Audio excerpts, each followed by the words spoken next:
Okie dokie.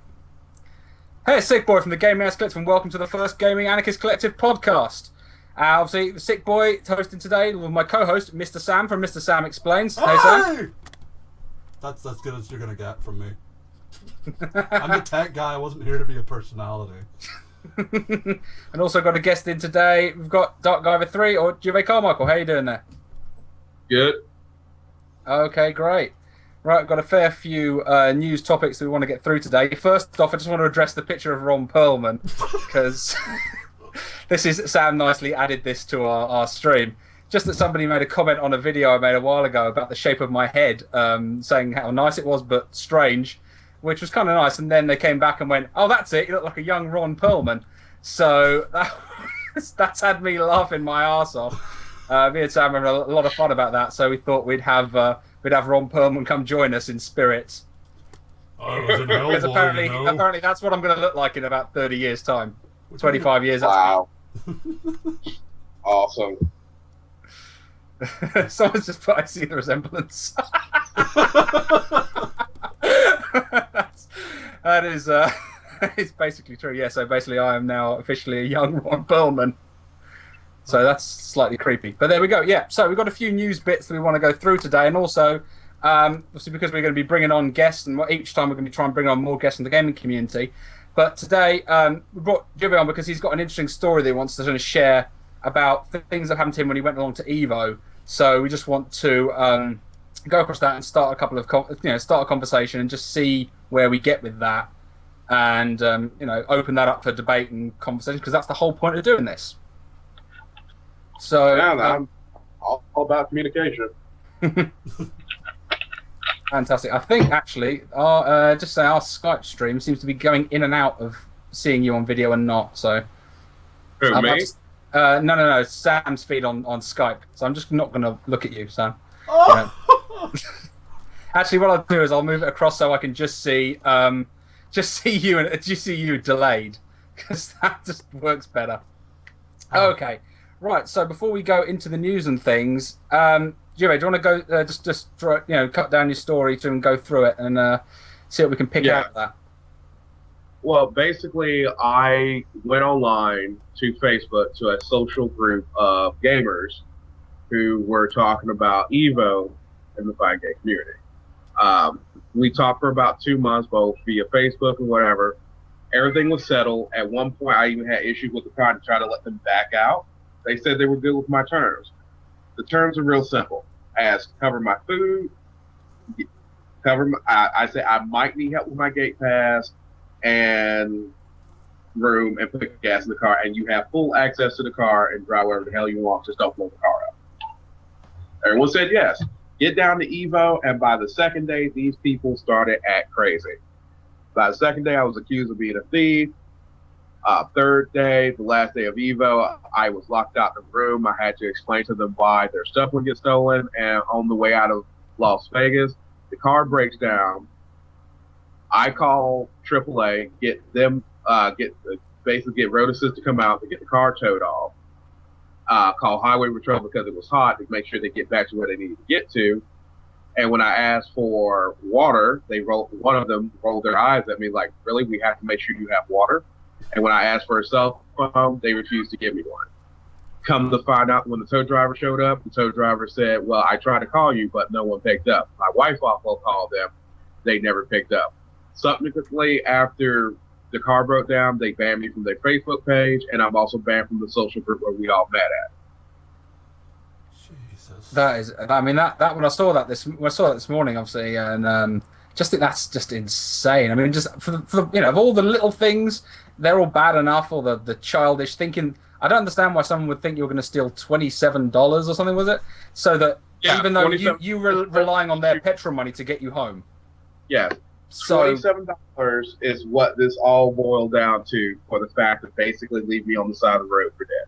I can't believe that. I mean, I've been to sort of things like tournaments, like Halo tournaments, and there is dicks there, but I have never met anyone who has acted anything close to that. That was just inhuman what they did. It was weird because I have been part of other communities. I've been part of the sci-fi community here in Portland for years.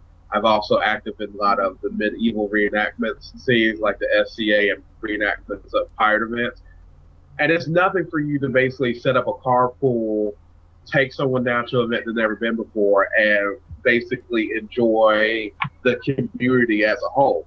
So I just treated this like any other gaming event, because I'm basically dealing with geeks, for God's sake. So how dangerous can they really be? Well, I was mistaken. So I got stuck with 3 little sociopaths, and that was basically it. And I decided to make a video because people like Main Event and this gentleman here, the Game Anarchist, Chris, we've all seen reports of how bad it's gotten. We've seen less than 2 years ago with the whole Street Fighter Cross Tekken issue with sexual harassment, the cussing, the actual physical fight that's happened in the fighting game community. And now with this here, you know, it just made the community look as a whole like a bunch of psychos. They're a bunch of little boys playing in a sandbox. They don't know how to play well with others. Yeah, I think that's just the that's the whole problem, really. I mean, I think that there's definitely a lot of good people in the fighting game community, and they're really passionate about what they do. But unfortunately, there's this core amount of dickheads, for want of a better word, and it seems that if the community is going to be defensive about this and go, no, there's nothing wrong within our group, then you're not going to fix anything. That's why I think that being defensive over this is a good idea. It's good for us to everybody to go, right, we're all rational, sensible people, and turn around to the crazy ones and go, you're not welcome here. Like, you're an arse. You're not welcome in our community if you're not going to behave correctly. Behave civilly, behave respectfully, and we'll all get along. I mean, you even said yourself, you knew why they're not getting like the funding or anything for these tournaments because of the way people are acting. Yeah. I mean, they have been complaining about corporate sponsorship for a while, why they can't get big names like Reebok, Nike to be sponsoring them. And the reason being is their behavior in public at times is almost shameful. Like I said, when I described the restaurant incident, this is the type of behavior that the corporation don't want to have to deal with. Because if these people have to go on camera and do interviews, they're going to be able to actually have a full sentence without using cussing or obscenities and accomplish it. And I hate to say it, a lot of times they can't. Now, Justin Wong, overall, from what I've seen of his performances, is the best representation of that community as far as a personality. And then on the other side of the spectrum, you got Filipino Champ. We all seen the videos that Main Event put up of him just wiling out. But yeah, that is the extreme that you have. You have on one end, you have Filipino Champ with his antics, and then you have Justin Wong, who shows overall this sportsmanship. And it goes back and forth. But there's plenty of what they call salty videos of people just losing their stuff and getting into fights and everything else. As a first-time con goer or a first-time eventer, there was some good that I got out of the event, but the level of BS that I had to put up with the people that I came with overshadowed all of that in a heartbeat. Yeah, that's a shame, and that's why I think that we really need the gaming. We need the fighting game community to really get behind the concept of we want to be well represented. We want to all be adults as gamers. We all want to, like adult gamers want to be able to do this and have these serious tournaments and consider the competition to be considered. Granted, you're not an athlete if you're going to be playing a fighting game, but poker players, people who play darts and pool for a living, it's still a game of skill that you can compete in for money or fame or whatever. But they have decorum about themselves when they do the type of gaming, and that is what's currently lacking in the FGC. Now, I've actually been blamed by some people, which is YouTube, so you're going to have trolls no matter what it is. I mean, you could be talking about, children being killed, and someone will troll you and say, well, it's not that big of a deal. But I've had some people say, well, you've done a lot of stuff wrong in planning this out. I'm sorry, planning something out for 2 months and doing a phone call, to me, is trying to execute something planned for. And they say, well, you should have had them over at your house first and got to know. No. I'm sorry. After this here, I'm glad they don't know where the hell I live. Because the way they want you to do it is to have people come over for casuals first, then go to tournaments with them and all this other stuff. So you can potentially have a little psychopath in your house that knows what all the stuff you got. I'm sorry. No, I'd rather have done it the way I've done it and be left stuck than worry about my family being put in danger. Yeah, I think so, and I think it's the whole point that it's definitely not a case that it's not pointing the finger at a whole group. And and there is a problem with gamers in general. There's still an immaturity that if we want to be taken seriously, we all like to get angry and annoyed when people start pointing fingers at us and blaming us for stuff. But at the same time, you can't do that and still be accepting of people being a complete dick. I mean, have you seen like the professional tournaments for like the likes of Call of Duty and everything? Those guys get into fist fights, but for some reason they're looked on as, you know, great people, and they're cussing each other out right in the middle of the competition. And it's insane the stuff that they say to each other, and they are allowed to say that. There's no rules towards how they talk to each other or anything like that. And that's the problem why a lot of people do not take that COD is really frowned upon by most, and as I dare say, intellectual gamers who look at that IP as basically garbage and a cesspool for basically the worst of humanity that goes play that game, because pretty much you're going to hear some form of sexism, racism, or what have you on there without any form of, you know, condolences being issued out. And there's no GMs like other games where which there is some form of someone moderating them to make sure they don't do this stuff. Like there was an incident I know for a couple months ago after the Sandy Hook shooting where someone was making fun of that, and basically the community took pictures of his images and what he was saying and recorded it, and he got banned. But there was no corporate leadership there monitoring this type of behavior, and it's just pretty much they'll do whatever you want, and if you happen to get recorded on YouTube, you might get punished. But other than that, who cares? Yeah, I think that's the thing. I mean, if you're going to have, and you're always going to have like a group of the more kind of, you know, your less mature gamers. You're going to have people who want to dick around. They want to have, you know, they want to be riotous, and that's fine. But if you're going to have these serious events, then you need to police them properly. You need to manage them properly, and have a decent amount of standards. You need to have that. In fact, as I just commented that, I just seen Arctic People just commented there are no standards for esports. You're exactly right. I think there needs to be calls of conduct. I mean, I remember, you know, when I was a kid and at school playing field hockey, and I remember someone got thrown off for ungentlemanly conduct for sliding on the grass, and it was like ungentlemanly conduct, and sent him off because he was just going and slid on the grass. And he wasn't swearing, he wasn't cussing or being disrespectful, but he was being disrespectful of the seriousness of the sport, and the referee sent him off. And yeah, I mean, that happens a lot in sports. You know, if you act the fool, you will get banned. If you want to play. And the thing is, I don't want people to lose their personality of how they play, but there need to be, as they said on here, some rule of conduct. Just like in any other sport, there should be a code of conduct that when you enter the tournament, okay, please refrain from cussing, racial and sexual slurs, and I mean, them three things should not be an issue to pull off during the tourney.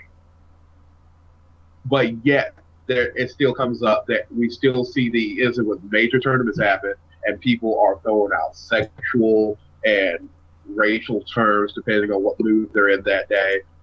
And they're like it's no big deal. On that main event, and the reason why I point out main event is really heavily into community responsibility. And he shows a video of the guy saying, well, sexism has always been part of the fighting game community. I'm like, get out.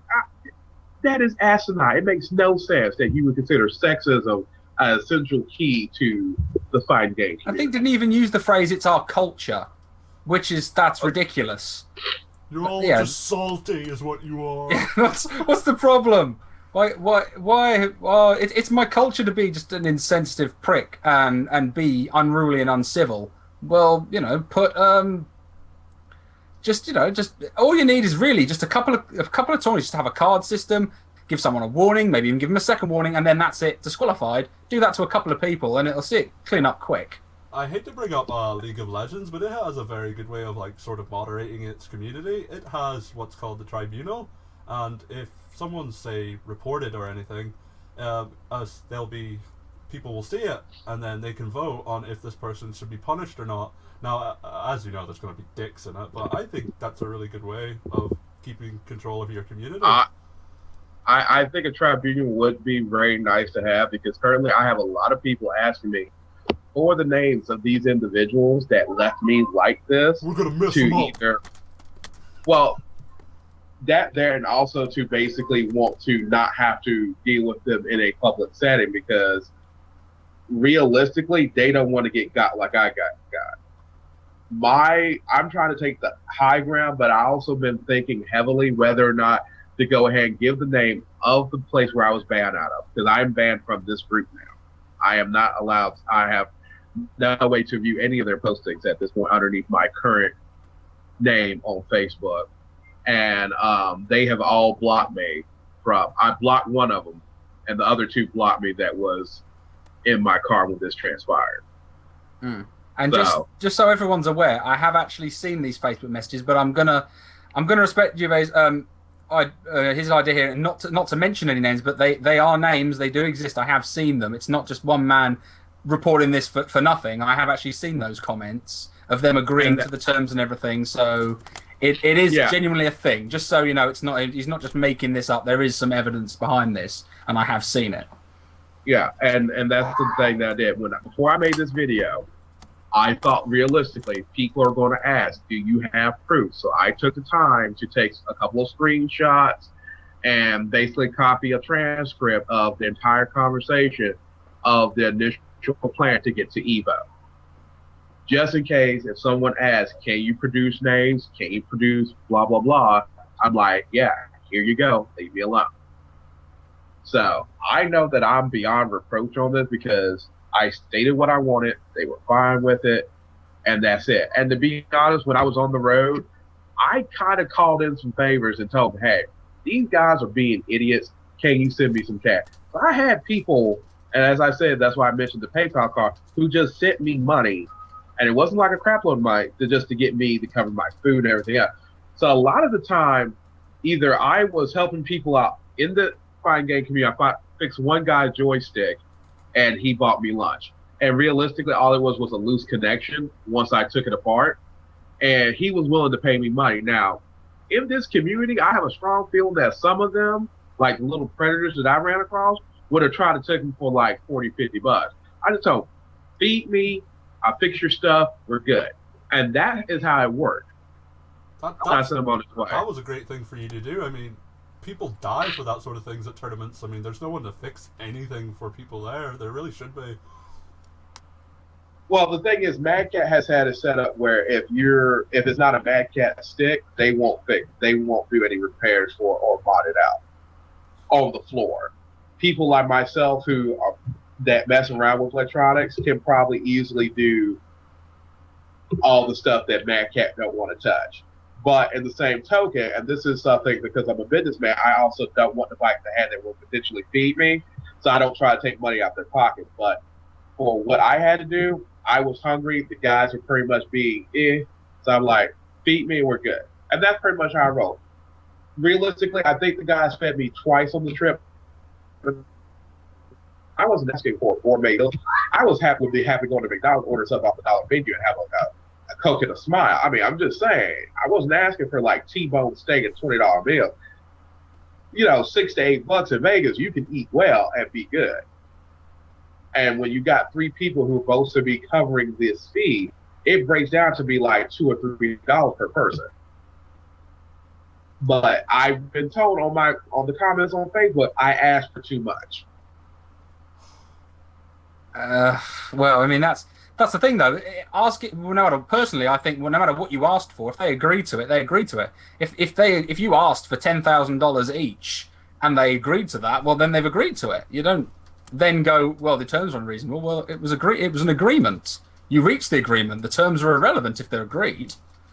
And the people that I've seen comments on doesn't even understand that simple concept that, you know, this was unfair. Like one person actually said, well, this doesn't even sound like a good deal. I'm like, it is, because they were ready to pay $80 to take Greyhound, walk around everywhere, and everything else. I got them down there. Plus, they have access to a car, so that's $80. Plus, if they wanted a rental car that was more money, they still came out ahead. So it was a completely fair deal all the way around. It's just that these guys just did not understand human kindness or compassion whatsoever. Yeah, I do think there's an issue where there is. I mean, there is still that sense of immaturity with gaming. I think because it's a fairly young industry, and the side of things like esports and stuff is fairly new. But at the same time, that's why you need to kind of rule with an iron fist at first, and then you can later on you can come in and be more lax and allow people to play around a bit, because you just can't. You can't be taken seriously otherwise. And if you want to make it into a business, then you're going to have to be serious about it. Yeah, and right now they're not really being the fighting game community is not really taken seriously. Their main supporter or their main financial backer at this moment, in my opinion, is Madcast, because they make the sticks. They have Capcom, they have the other ones who give them games, but let's be honest, between Capcom's mistake with DLC abuse, is that what I basically call it, and just bad marketing, the FGC is their main marketplace to sell their games on, because the guys will just keep buying whatever is thrown at them, and the tournament organizer will buy all the DLC to make sure that they have a full ability to host tournaments. So, yeah, so them are their two main benefactors. But anything outside of that, not so much. Yeah, and it's a shame, because right now there's a real perception with the fighting game community, and it's not like necessarily the fighting game community is any worse than, say, the FPS community or other role-playing communities. But when you're under this microscope, it's really important to start dealing with things. And if there's a stereotype, you can't help if you have done nothing wrong and a stereotype happens. I feel the best way you can deal with it is not to fulfill that stereotype and try and be mature around people, to the people who do, and say, you're pulling us all down. This is how people look at this, how people see us. You need to do something about this, because I'm not going to take this prejudice from somebody because you're acting like a fool. Yeah, and I mean, right now it's pretty rampant. It's like every time you hear something about the fighting game community, 85% to 75% of the time, is something negative, and it's either involving racism, sexism, or some other level of immaturity. The only thing that makes this story more prevalent than others is that someone could have possibly have died. That's basically it. Yeah, that's the thing, that their lack of awareness over the fact that you can't just leave someone in the desert with no water and Well, I want to correct that. Well, there was water, of course. Sorry, I take that back. Yeah, I had a half a gallon of water. I'm a 300-pound black man, so that was going to go far. Yeah, that was. And there was some food in the car that was from the restaurant that has been cooking in the heat at 100+ degrees. So, of course, that was good food for me to eat. So, technically, I could have possibly survived without, dying. I would have probably crapping my brains out. If they'd have answered the phone to the tow truck man who said, "I can't find the car. Where down the road are you?" Because that's the biggest fact here. Those who have just joined the stream, just to make this clear, these guys actually had the only phones, and they were called by the tow truck while Juvae was standing in the desert with some water and some heat roasted food, and they were going to turn around and leave him. Because the guy decided to go a bit further and see, and came across him. And if those guys had answered the damn phone, this wouldn't have been anywhere near the problem that it is. But the fact is that these guys, they seem to lack a sense of social responsibility. And that's something that seems to be the problem with some gamers in general, and with the negative aspects of the fighting game community. They totally lack that concept of empathy and being a human being to other people. They just think it's being online and just being a dick and cursing people out as you fight. Yeah, basically when the highway patrolman showed up that I personally called to get them to make sure they got somewhere safe, they unpacked everything out the car. I don't talk about they left like just it. They unpacked everything out the car, rammed it into the highway patrolman car, and then the highway patrolman took them off the road. They were so scared, so concerned that I would steal their stuff with only a fourth of a tank of gas with a broken car that they, cleared out the car. So when the tow truck showed up, the only luggage that was in that vehicle was mine. So I got my car repaired. I called the wife, who is a Pentecostal preacher, and I'm like, okay, so this is the deal. I'm leaving their asses here. And the wife said, without hesitation, hell yeah. Well, there we go. It took you like 2 days to get back, didn't it?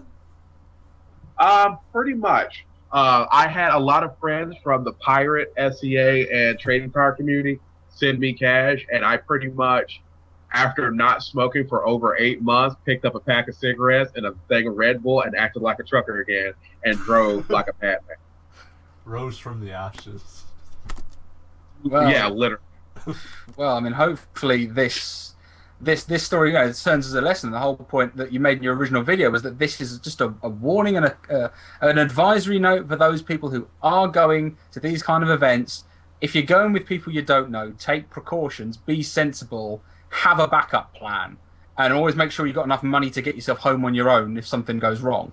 If you're expecting someone to give you a list, make sure you've got enough for a bus or a plane, or you've got a phone with you that you can call someone to come pick you up, but protect yourself, because those people aren't necessarily going to look out for your best interests. Yeah, because like I said, up until this point, I have rode with people at different geeky events like I said, pirates, anime convention, sci-fi conventions, and doing stuff like this is not uncommon for you just to meet up with a random group of people who you don't know and ride down to the events and ride back.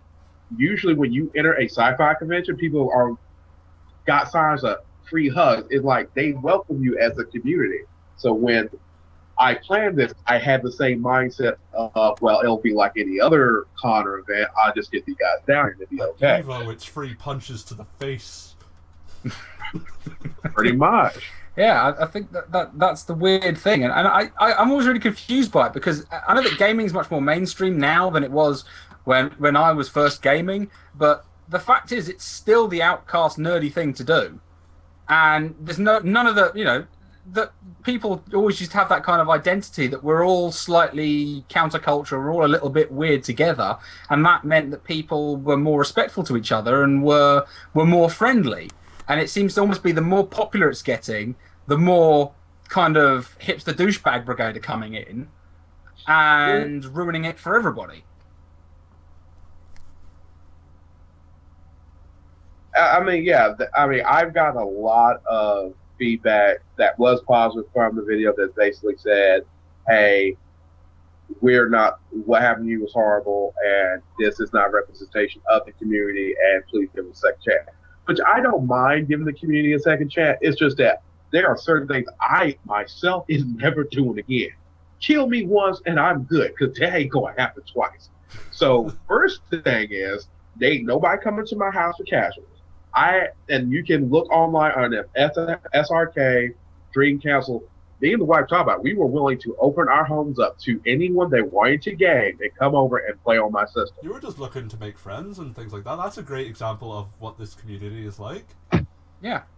We get people who win to do that. I mean, look at, for example, the artwork for this podcast. We didn't do that. We had the kind helper James who's watching the stream. He put that together for us. This is people getting together, working for a common good, and that's the whole driving message that we kind of want for the whole Gaming Anarchist Collective as a whole, and for the gaming community, is to have this sense of togetherness and just everybody chipping in, being respectful and having fun. You don't have to like everybody, but you should treat everyone like a human being. Wait, we have to like each other? No. Unfortunately. But like I said, I mean, basically, we were willing to open up our homes to the fighting game community and just like, hey, come play. I organize a barbecue. I'm like, if you bring food over, I will feed you. You can play games, we'll BS, whatever. I don't care. And that is no longer an option. There is no longer an option for me. If someone say, hey, we need a ride to an event, nay, don't look at me. Because I ain't doing it. Well, I will bring my personal crew down, and that will be it. And then after that Everyone else is like secondary. If I will roll up with at least, I will do this like I'm doing a security gig and roll up with at least 2 people I know, and I'm the cooler.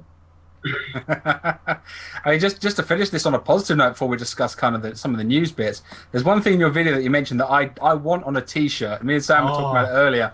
The phrase, "What would Ryu do?" I want I want literally, and I want literally just like down diagonal right P. What would Ryu do on a t-shirt? I think that should be. In fact, even on the banner, what would Ryu do? And on the back, spam Hadoukens for the entirety of the match. That would be a fantastic t-shirt.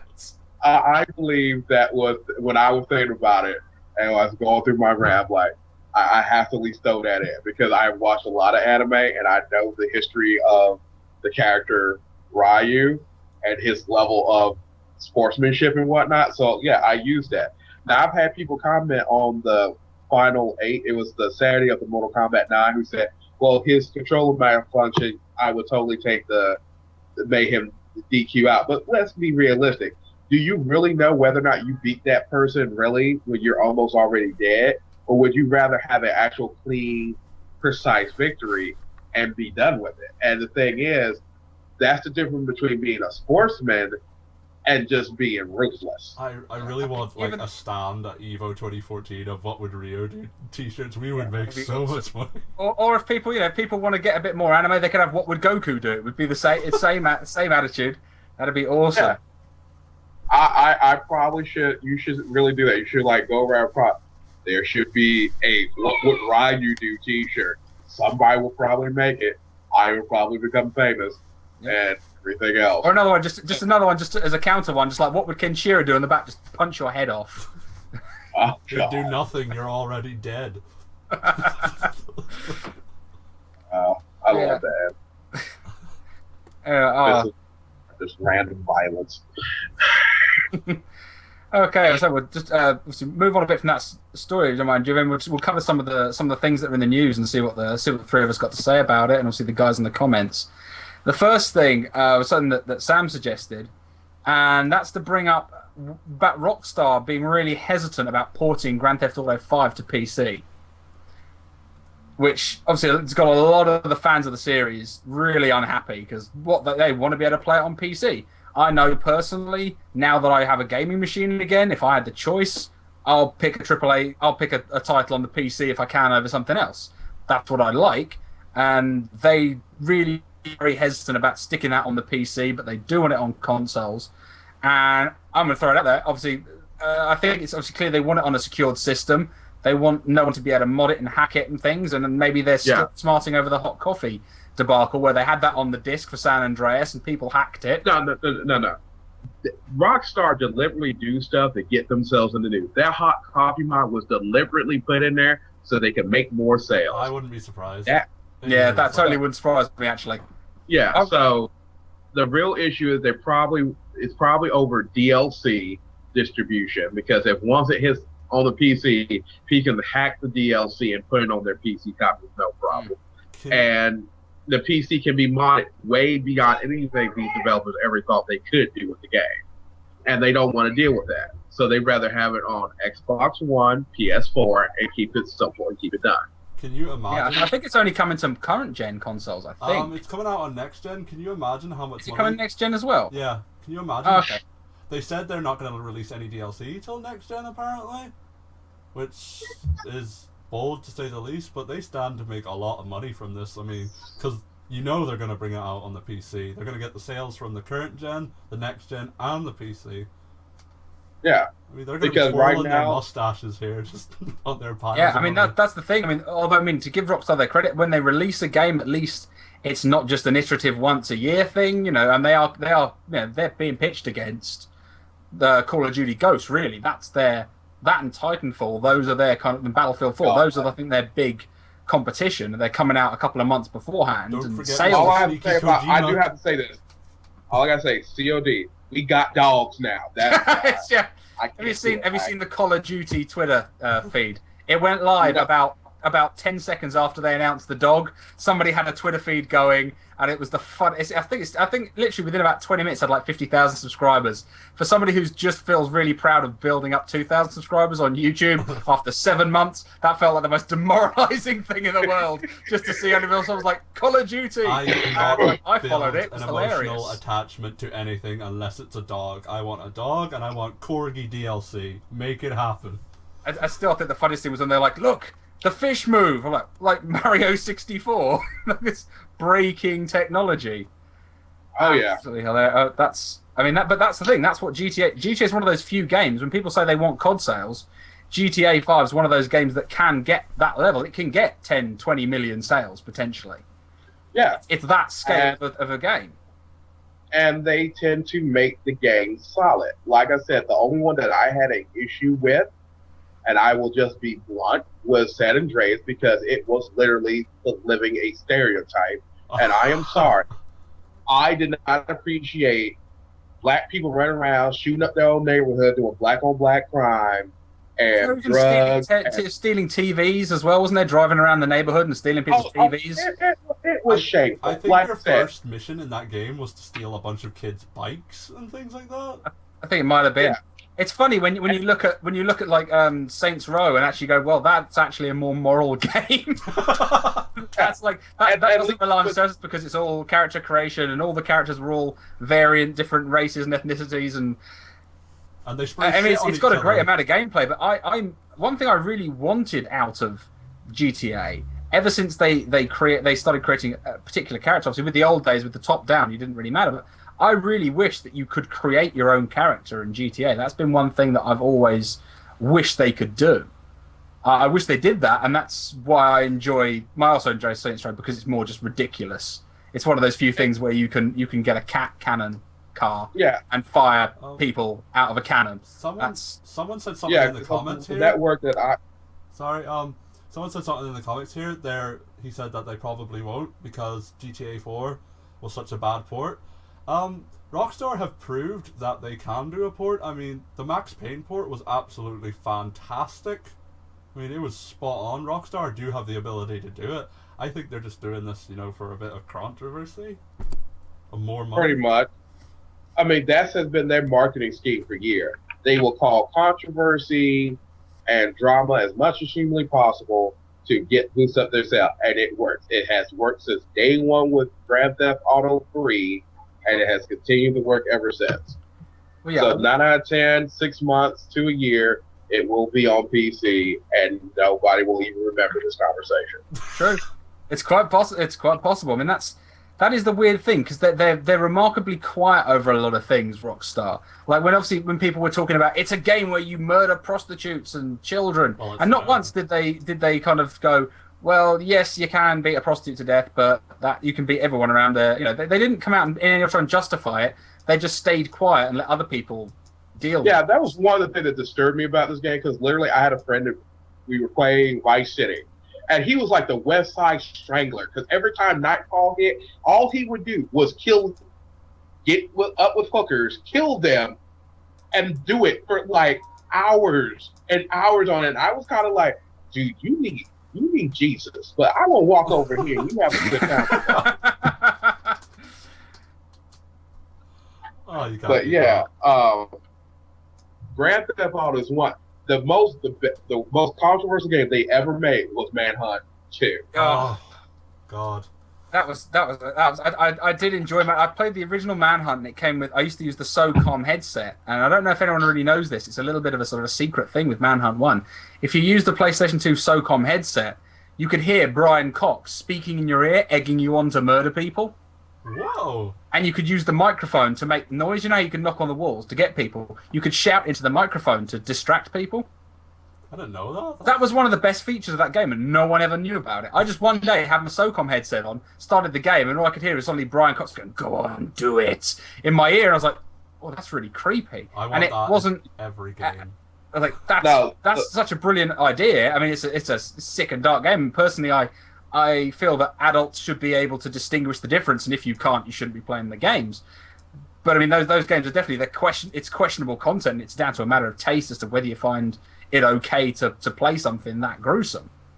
Yeah, because Manhunt 2 on the Wii is disturbing because you actually act out like you're killing people. Oh. And then the PC version of it, which I have gotten access of, I have played it.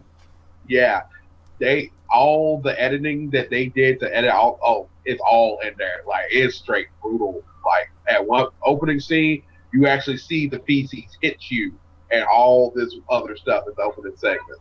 It is brutal, and I'm happy that I own it.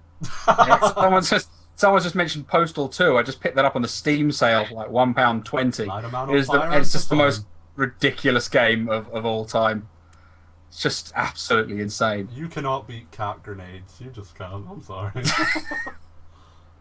That's definitely one of the most. I like when someone personally, I find it funny when someone takes distaste to that extent, where it's just like there's no shame about it, because if someone, like you were saying about with the GTA San Andreas, how the stereotyping wasn't appreciated by you and certainly a lot of people. When it's something where they just poke at everything as hard as they can and they laugh at absolutely everything, then it doesn't feel so much like it's picking on a group. It's just going, we're going to be as distasteful as we can be about everything and anything. And if you're sensitive, don't play this game. Rather than, we're trying to make this a serious game, but at the same time, this is what South Central LA is like. It's all a bunch of guys in vest tops stealing each other's TVs. Yeah, and that's pretty much what... Unlike Vice City, which had a very Martin Scorsese feel to it, and I was down with that because the storyline and the voice acting reminded me of like the early Scorsese films involving the mob and the intrigue and all that stuff. And San Andreas was just, okay, we're going to take Boys in the Hood and all the other black films that came out during the early 90s, 2000s, combine that into one thing and figure out every bad negative thing you can think about black people and play a video game. Blah, have fun. Have your semi-racism on a dish. I hope you like it.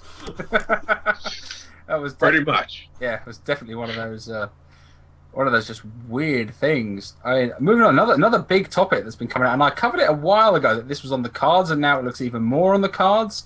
That the Federation of German Consumer Organization is now suing Valve over people having the right to sell used digital goods on Steam. Me and you, Chris, talked about this earlier. I mean, we were talking about how no one really knows what to do with it yet. And, like, everyone's just like, no, have it this way. And as well as that, if you signed on to the recent Steam agreement, they also said you cannot take action against them for these reasons. Yeah, they said, that's one of the main. They said that you can't have a class action lawsuit because one person can't sue Valve. That's just not going to work. And then with class action, they're like, well, you can't class action. I think Blizzard did the same thing with Diablo 3. They put a thing saying that you can't sue them. You can't sue them as a class action lawsuit. You agree not to be able to. You agree that you waive your right to sue them if you're unhappy with the product. Which I don't know when that became something that you could just agree to. I mean, personally, I'm not sure how these EULAs can even be applied when you sign on to a service and then they change it and then say, if you don't agree to these terms, you can't continue to have the service. You can't play your like games. when your consoles have mandatory updates and stuff. I'm actually happy that the German government done this. The problem being is digital content, selling digital content just gets more to a digital world where you don't own anything. And I'm sorry, at $60 a pop, I want to own my freaking disc.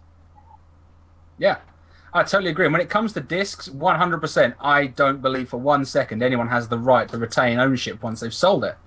And I think with digital games, we need a new way of looking at it, but we need a fairer way for everyone.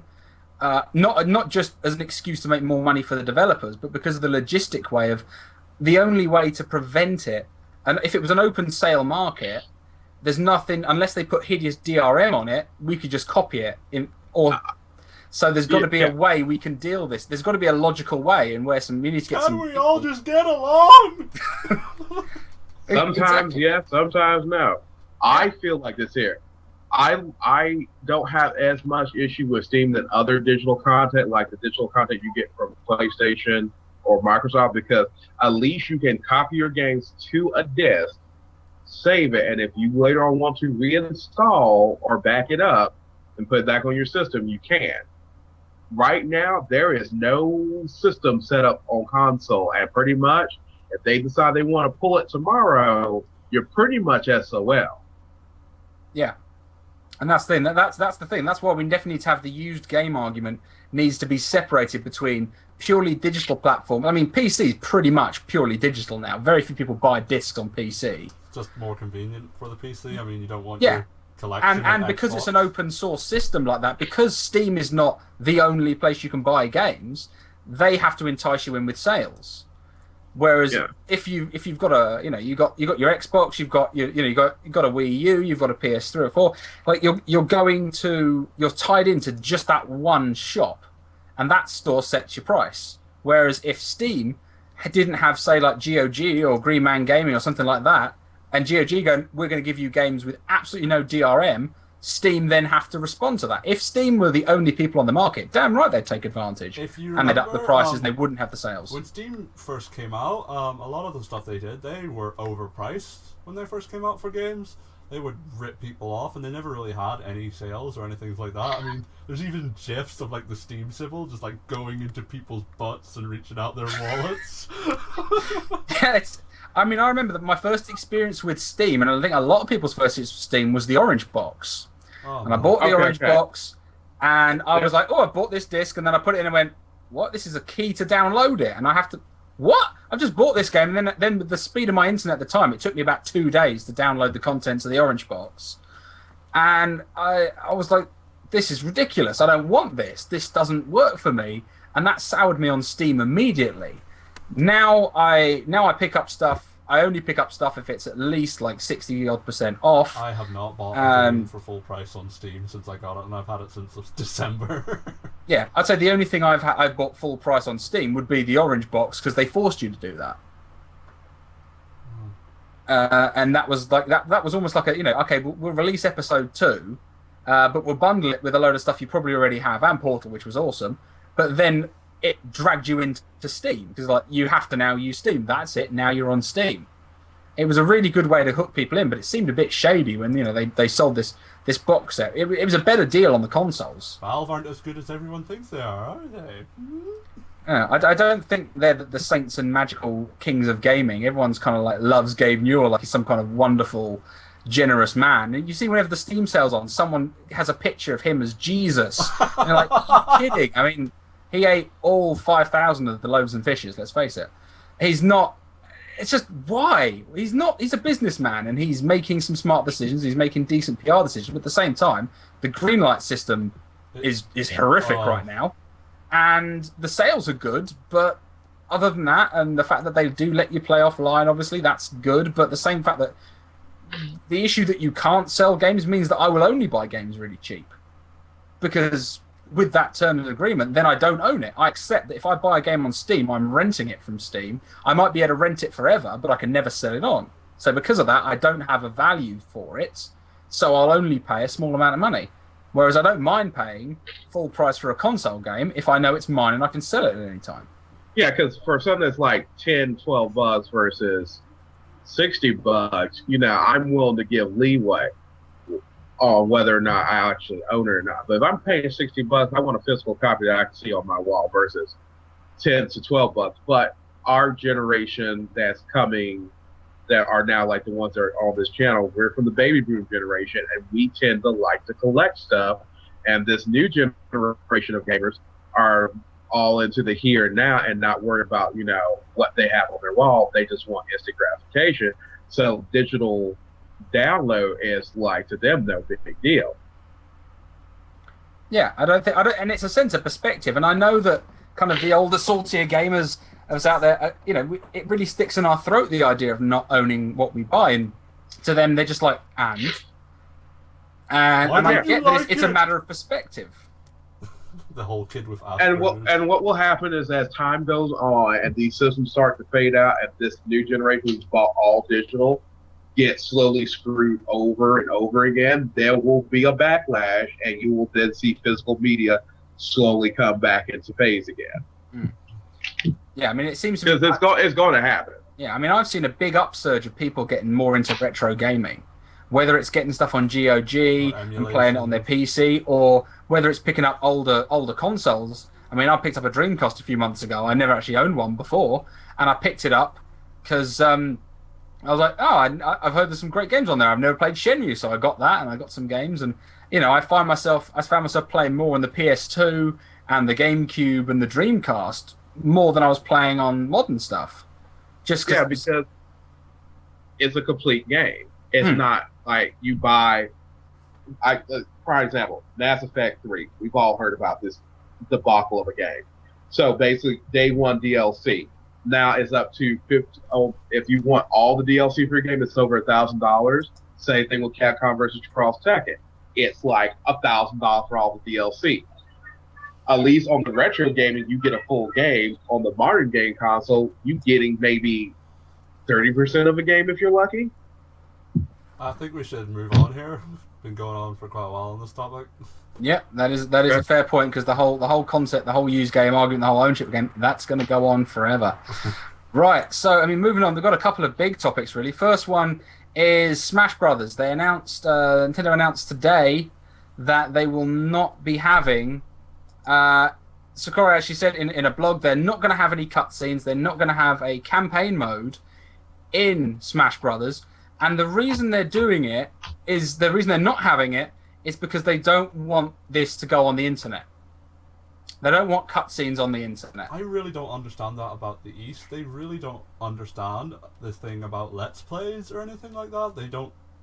They seem to think if you watch this, you're not going to buy that game, because when I watch a Let's Play, oh, I don't want to experience that game. I've already experienced it. I've already watched someone play it. Yeah. They don't get it, and I'll be honest. Let Plays have helped me pick out more of my video game library than anything else. So they're only hurting themselves and hurting their own pocket. Basically, Let Plays is automatically free advertisement, and they should be happy with it. Either good or bad Let's Plays, it's still putting your game out there, and people are watching it, and they're going to want to play it. Yeah, I don't get why they were like, we're not going to have these cutscenes. And the quote, hang on, I'll bring it up, because there was an interesting quote that makes no sense. Unfortunately, the movie scenes we worked hard to create were uploaded onto the internet. You can only truly wow a player the first time he sees a cutscene. I felt if the players saw a cutscene outside the game, they'd no longer serve as rewards for playing the game, so I decided against having them. Am I alone in thinking that makes absolutely no sense as a thing to say? Some people might have seen it before, therefore let's just not give anyone it at all. That's like, seriously, learn how to internet. The Subspace Emissary mode in Super Smash Bros., I personally enjoyed it. The storyline, who cares, but it actually gave you a chance to use every character and find out their key strengths and weaknesses as well. Which, no, you don't get to do that often, and then when you get thrown into the online, God help you. Yeah. I mean, yeah, and nobody, and someone's just made a comment on the stream, and they're absolutely right. Nobody plays Smash Brothers for the story. No one. It's not a game about playing the wonderful story about how Nintendo characters get turned into trophies, and then there's an evil hand behind it all. Yeah, and look out for the evil hand. Yeah. So, but the fact that they just took it out on the grounds that they've made it and then decided, no, we're not going to give it to you, because I like playing it as just a tutorial mode to learn how to play all the different characters, and I like to have it in there. I like the cutscenes. They're nice. They're quite amusing. Just taking it out just because some people are going to have seen it, I don't understand that. It's not like they don't have space on the disc for it. It's a fighting game. They don't need that much space on the disc. Yeah, because, I mean, the game was very well received at Evo from what I saw of it. So I totally do not agree with them saying, oh, it's a Let's Play. We don't want cutscenes because we don't want people to be exposed to cutscenes because it might not make our game sell. It's just asinine. Yeah, that would be next step would be we're not going to have any gameplay in this game because someone might have seen it before. Therefore, we're just going to charge you $60 and say thank you very much. Because that's what I want, like nothing to get me into that game at all, other than. And I do know people who, and it's more of a younger generation thing, definitely. That a lot of people will watch a Let's Play and then they'll want to buy the game and play it through, even though the story is of no surprise to them whatsoever. It doesn't matter. It hypes them to buy the game. the amount of people who have watched The Last of Us and not bought it, and then gone, actually, this game looks awesome, I'm going to buy it. Me. Yeah, a lot of people have done that. And if Naughty Dog said, well, we decided not to put cutscenes or a story in the game and just have people sneaking around fungal zombies for 10 hours because someone might not be surprised by the plot twists, that's mad. That's absolutely mad. It's free marketing on their part. Yeah, it technically violates some copyright, but wouldn't I want my product advertised for free? Yeah, I mean, I get it. If you're just gonna upload the cutscenes, I don't think it's really valid to charge, to make money off it. I get that argument, but at the same time, I don't think they should be able to get ad revenue from YouTube from showing cutscenes of somebody else's property. If they just show the cutscene, that's fine. And they're trying to get ad revenue, Nintendo should then step in and put in what ad revenue they want there and let them recoup their ad revenue for showing off their game. Yeah, I mean, that's the thing. People want to watch the gameplay. Some people want to watch the cutscenes because they want to watch story-driven games, but no one's going to watch the Smash Brothers cutscenes and go, well, I'm not going to buy that game. Not one person. I guarantee, if one person wants to come up and say, genuinely, if someone ruins the single-player campaign for Smash Brothers, I'm not buying it, then they're mental, because no one plays it for that. It's a party fighting game. That's what you buy it for. Yeah. I really don't understand why they're doing that. That's And let's be honest, Nintendo is like right now third in the video game wars. They can basically take whatever little help they can get and run with it. And this, let's be honest, Smash Butter is a console seller. So they should just shut up, say, okay, cool, you want to show our game off? Please do, and go from there. But everybody's worried about everybody's worried about the short game. Well, this might affect our sale, and not the long game of how this will help their sales. Yeah, I think that it's I think it's a bad move. I think Nintendo are having consistently bad online PR. I think they need to sort it out, because it makes me feel just really sad, because I love Nintendo and I don't like ragging on them, but they really don't know how to deal with online PR. They need Reggie to just come in on a skateboard like, my body is ready. That might well do it. We've got a couple of sort of related items to go. While we're talking about console games, is Sony did something today that quite impressed me, and unfortunately it's been a bit overshadowed. But they're actually going to be doing in the UK. They're going to be doing quarterly developer events for the PlayStation 4 for indie developers to come along and help encourage them and give them guidance to actually produce games for their console. Are you ready for 14 different versions of Minecraft? Yeah, no. It's not Minecraft. It's a pixelated open world game where you dig and also have jetpacks. Ours has jetpacks. That's $9.99. Yeah, I mean that is there is that kind of question, and I was going to bring that out there after bring up the next articles. Is open source for everybody to make content does make it hard for the good content creators to get their stuff out there, but then we're in the age of the internet. That's it, everyone is creating content. Everybody is thrusting content out there. The hard thing now is finding what's good, what you like, and what works for you. And I mean, I think it's a good part on Sony, but Sony has since E3 has done nothing but show we are all about games, gamers, and indie. And this here is just another classic example of it, and I think it's a good deal. And yeah, there is a lot of bad content from indie, but even my website that I help with, we're our Minecraft server, and we have like 3 or 4 different versions of Minecraft. But people will weed out what they like, and they'll play what they're like. So it is the internet, so there's something for everybody. Yeah, and it's good to see. It's funny. The thing about Sony, I find that they've managed to save their PR by just not saying the wrong thing. And they said the right thing at the right time, and they've had this. See, they've played it right, because everybody is praising the PlayStation 4. everybody forgot that there was originally DRM that they removed, and everyone's like, wow, Sony have always been supporting gamers, and they're all rightfully bashing Microsoft for their foolish behavior, for the fact that they acted so pretentious and rude, and their original policies were insane. To be fair, Oh yeah, it was ridiculous. It wasn't. I laughed so hard when they decided to revert back. To be fair, it wasn't hard to beat Microsoft. They literally might as well walked on stage with a samurai sword and started stabbing themselves. It's for your own good. Yeah. I mean, I watched the Xbox One a bit, and I'm like, Oh. stupid. I don't care about NFL. I'm a geek. I care less about football. Stupid. COD got dubs. Yeah. Okay. Whatever.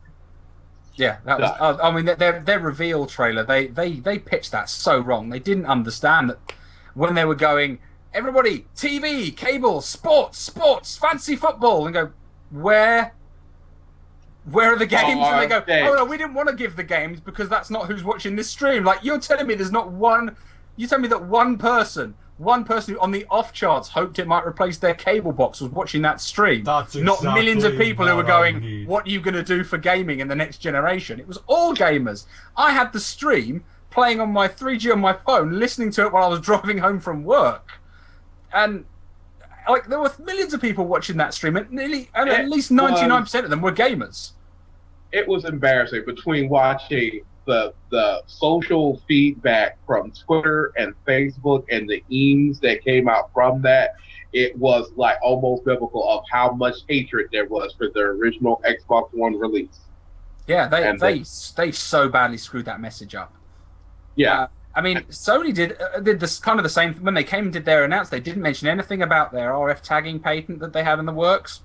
They still I think that was. I think they might have planted that just to get people upset. In fact, just to get Microsoft in trouble. I really wouldn't be surprised. I think it was a deliberate ploy. I think they deliberately put that patent out there saying we're going to bait Xbox, and because like if we show that we're going to screw over our gamers, they'll screw over and then at the last minute we go and they're assholes. Yeah, That's a good cue to move on. Yeah, it is, because now it is time to actually mention that Microsoft have done another 180, which is officially now up to 2. So now it's the 360. It's the 360 all over again. But they have announced that they will now, every single Xbox One will actually be a dev kit, and they will be supporting indie self-publishing.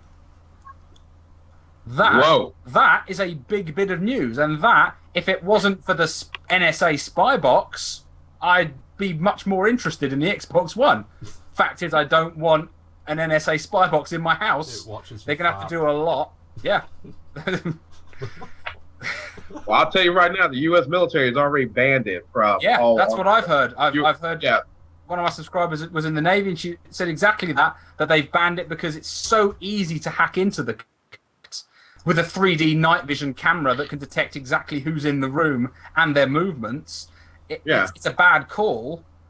It's a big problem, and they needed to realise that their handshake with the NSA is not worth losing their business over. And people are still going to be shouting about the Xbox One, no matter how much they support indie developers, no matter how much if I bought an Xbox One, I could develop a really rubbish Minecraft clone and put it on live and see if I could make 7 pence off it. That it's crazy when you think about that. They're really, the one thing that they can do is just say the Kinect is optional. For games, Kinect may be a required control method, so you need to plug it in, but to have the machine in general, you can just unplug it, no problem. People wouldn't be as bothered by the fact that the data was being gathered.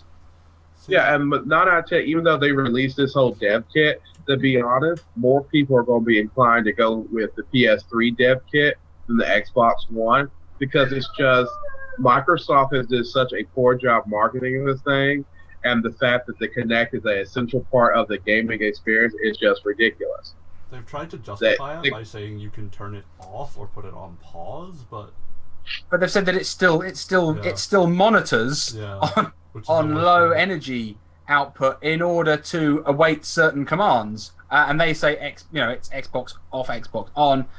That's what it's waiting for. It's waited but that means it has to monitor every single thing that's being said and filter out the commands it responds to. What stops by a guy definition? At Evo, Like, Oh, I'm going to tell you right now, it's going to go bad because the first time someone had the COD tournament and someone say Xbox off and all the Xbox Ones got cut off simultaneously. I saw a brilliant image online where someone had a thing going, some kid going like, "What? Why would I turn my Xbox One off? Mum, he's done it again!"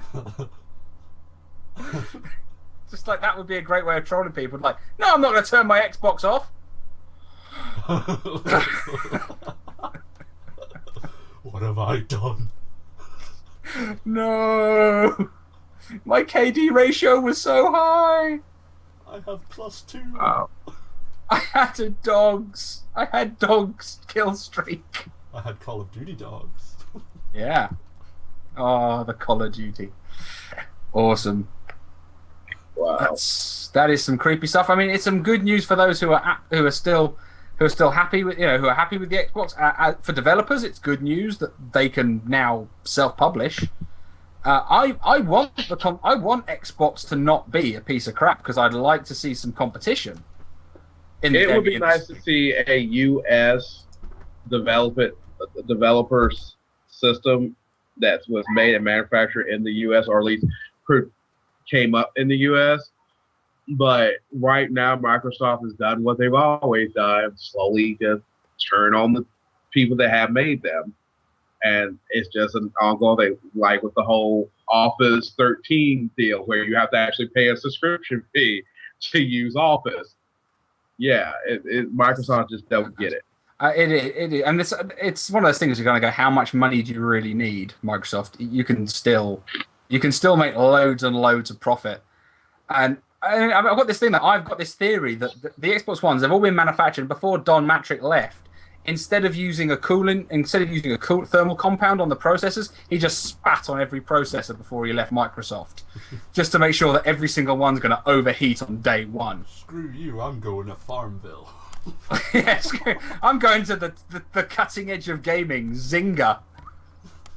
Wow, that's awesome. The man who, I mean, a lot of people said that he was the bad thing in Microsoft. I disagree. I think he was just the dumb one. I mean, you have I think Adam Orff. I think he did a thing. Did he do a thing at Comic-Con about mean people on the internet? Yes. That said, the bad people cost me my job, and all I did was say, "Fuck the lot of you if you're too poor to have the internet." And then they got all upset, and I had to lose my job. And you go, yeah, that's what happens in a professional. If your Twitter account says I'm a creative director at Microsoft, don't insult Microsoft's customers. Just don't do it. You're a little too high up to say that your opinions are not the opinions of Microsoft. Yeah, just to go, have a private account, have an account, and just call yourself, I don't know, COD Snipe XOXOXOXOXO, and then say I love online so much, and I don't think anyone who doesn't have the internet is poor and doesn't deserve to have a console. If you want to say that, then fine, but don't say it when your job title. If I don't put my job description on my Twitter feed because it's not related to my work, and if it was, I wouldn't say a lot of things that I say because I wouldn't have my job very long. If they saw my YouTube videos and some of the things I have to say about certain people, it's not terribly professional. That's why I have it separately I have a separation between my professional life and my online persona. That's why that exists. Can you imagine if my work saw my videos? I would be out there on my ass.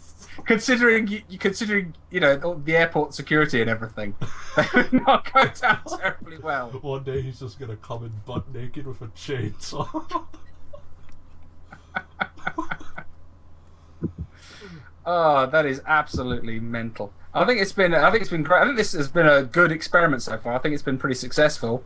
I mean, consensus from the comments if you guys have been enjoying it, because this is something we're looking to do every 2 weeks, get more people in, have at least one person, and failing only one, Ron Perlman again, as my future self staring at me through the duration of the 1 hour and 10-minute video. It's your future looking. It's my future. Eyes. I might have to take this photo to my mum and say, does this man look familiar? Was he our postman? I'm not gonna lie. If y'all invite me on again to discuss video game news, I will be more than happy to come back. We'd be happy to have you on. Yeah. Sweet. But yeah, because I really do have a passion for the gaming industry, and just not for just fighting game, but overall everything. And I do like to follow the politics of gaming, because like even with the guy that you spoke of, who basically went on there, well, if you're too poor for the internet, and then got fired, I had no sympathy for that man, because literally you basically ask people to get you fired, because Microsoft is not going to sit up there and let one fool basically damage their pre-order sales. No, they're going to make you an example, and they're going to fire you to show, oh, we do care about gamers, even if we don't. Yeah, I totally think so. You know what? It's not like he said something that Microsoft didn't necessarily agree with. It's just like, why did you say that? You don't work. You don't work in an industry. You're not like you're not a surgeon, and you stand in the waiting room at the hospital and go, for every time I remove some gallstones, I buy a new Porsche, and run back into your surgery. They're making money off what they do, but if you open your mouth and make it look like you don't care, then the whole company's going to go, well, yeah, we don't really care. We are about making money, but shut up. Stop telling everybody that we don't care about our customers, because the only reason they care about their customers is because their customers give them money.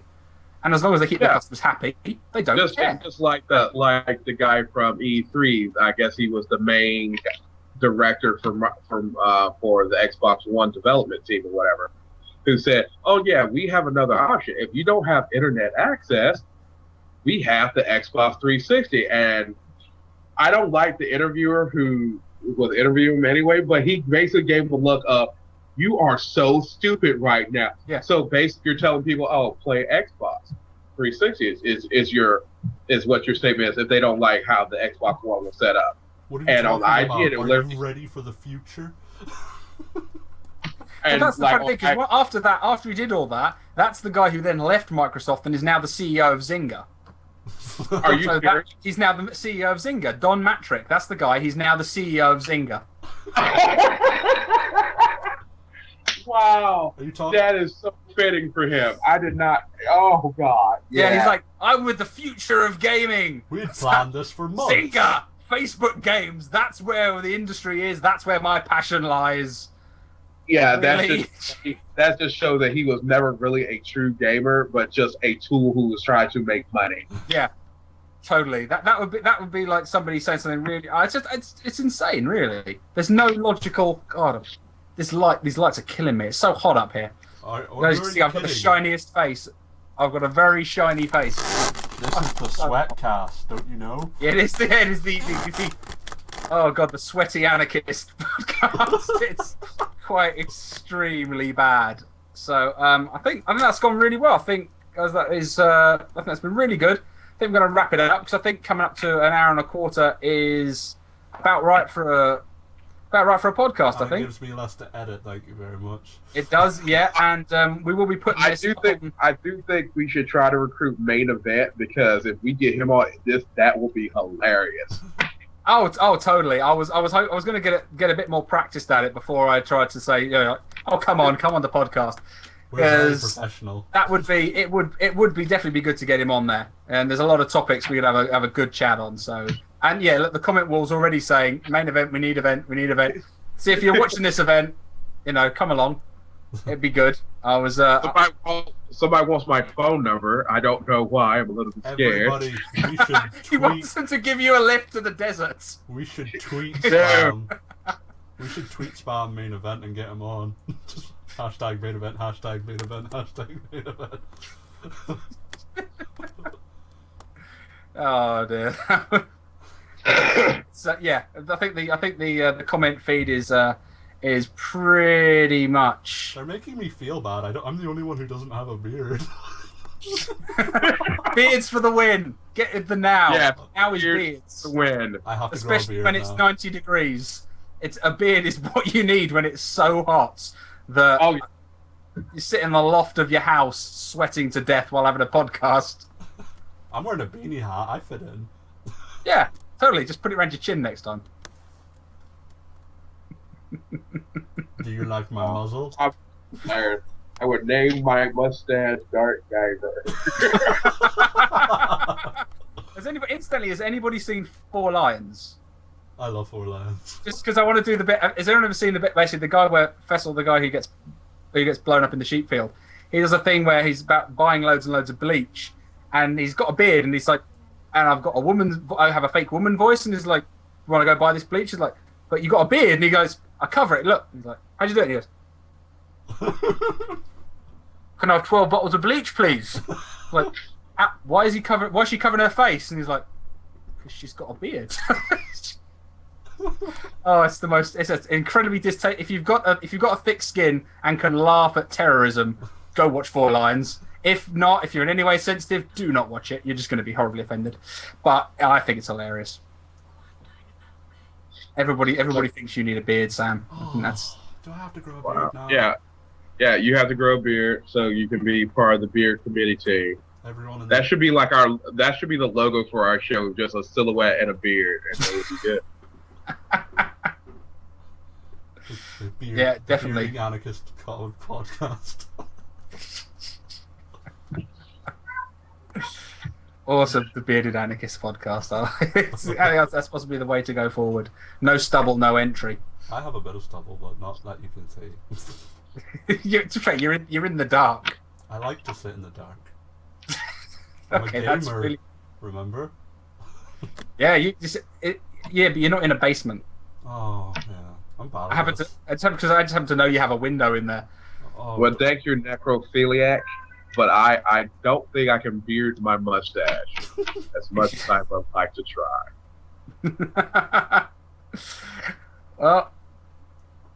Well, I think we should do our outros now. yeah, I think so. So, just like to say thanks very much for your time, Juvae. Could you just say goodbye to all the good people of Twitch and YouTube of the future? I thank you all for having me on the show. I'm Dark Guyver. If you want to see me, I'm on Twitter, YouTube, we'll have and annotations Nation. We'll have an annotation on your face there, so on your beard, so that they can get onto the podcast. that is a screenshot for that is a screenshot for the for the YouTube video. That has to be. Yeah. That's got to be. That's got to be the thumbnail. Happy thumbs. Everyone do it. Go on.